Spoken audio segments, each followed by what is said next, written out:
Sa Batasan Hills National High School, ipinatutupad pa rin ang blended learning dahil sa kakulangan ng silid-aralan. Habang sa Cory Aquino Elementary School naman, kapansin-pansin na wala ng mga dekorasyon sa kanilang classroom. May ulat si Joshua Garcia.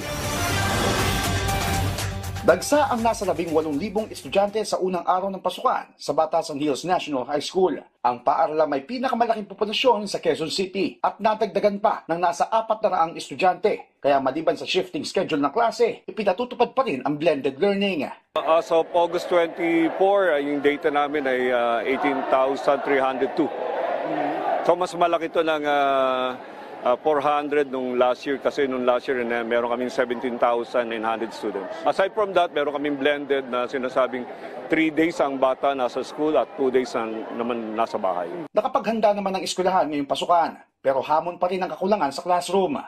Unang-una, nagkaroon kami ng brigada eskwela, tapos nagkaroon kami ng orientation at nagkaroon din kami ng simulation. Ganon din naman sa local government, nagkaroon kami ng education summit.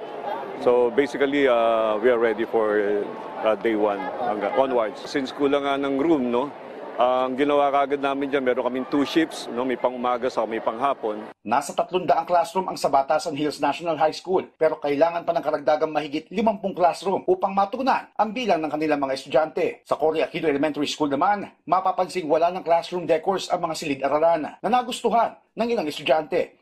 Mas nakakapag-focus daw sila sa lesson. Mas malinis po. Dahil? Kasi po minsan po nakaka-distract din po kasi madami pong nilalagay na kung ano-ano kahit di naman po kailangan. Mas nakakainganyo naman sa ilang estudyante ang class decors, pero para sa ilang guro, mas malinis daw tignan ang mga classroom na walang dekorasyon. Mas tipid pa ang mga guro na kung minsan ay siya na rin gumagastos sa dekorasyon. Opo, practically po speaking po, makakatipid po kami. Tsaka ano na rin yung effort. Hindi na matagal yung pag-ayos ng classroom, simple lang.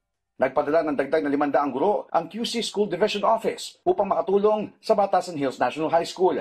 Maliban naman sa mga uniform personnel ng Batasan Hills LGU, nakabantay naman ang mga pulis upang tiyakin ang seguridad at kaayusan sa paligid ng mga paaralan sa Quezon City.